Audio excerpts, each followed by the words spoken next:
Hi there, I'm Matt Trudwin, cybersecurity architect here at NetApp.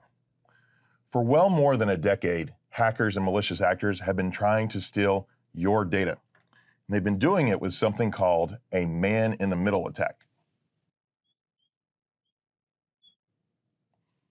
Using this attack, we only had one defense in the past, and that was to encrypt data like credit card information, social security numbers, healthcare data, basically any personally identifiable information. And the way we would do that was with algorithms like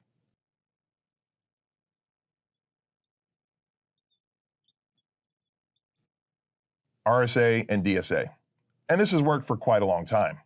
However, hackers and malicious actors are using a new type of attack called harvest now and decrypt later, or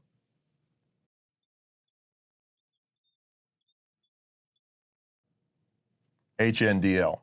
Using this type of attack, they're actively gathering this encrypted data in the hopes that they will be able to easily decrypt it in the next 2 to 5 years with access to quantum computers.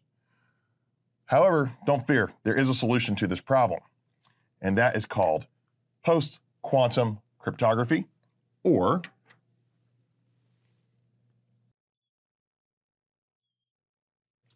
PQC.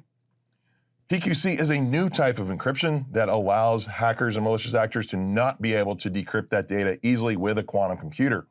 What's interesting about PQC is that it is actually validated by NIST for FIPS using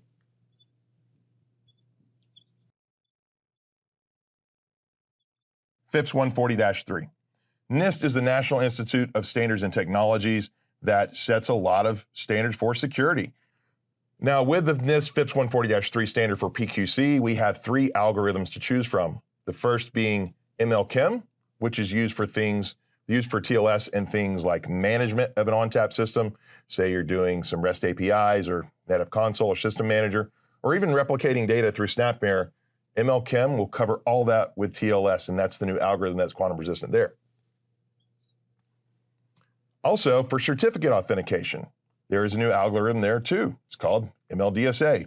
So if you're trying to authenticate using the certificate, you can also use post-quantum cryptography there. Lastly, there is code signing as well with SLH-DSA. That's the new algorithm. Anything that you want to sign in code, and this is more of an ONTAP software thing, we can do that with SLH-DSA. Now, all this is available today. In fact, NetApp is the only enterprise storage vendor that can provide these algorithms, and we do it with a no-cost upgrade to this version.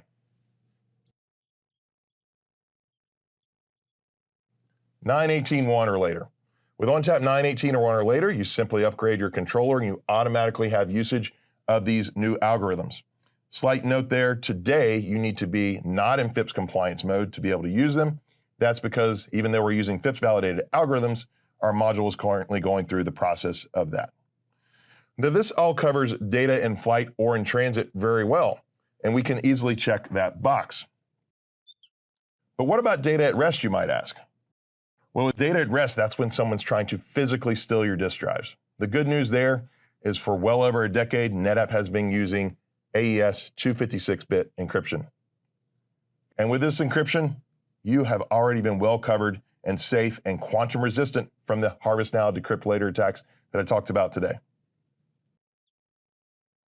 So you can see, even with hackers using modern attack techniques to harvest your data, decrypt it later, and try to steal it, if you're using NetApp ONTAP, you are already using the most secure storage on the planet and protected from these attacks.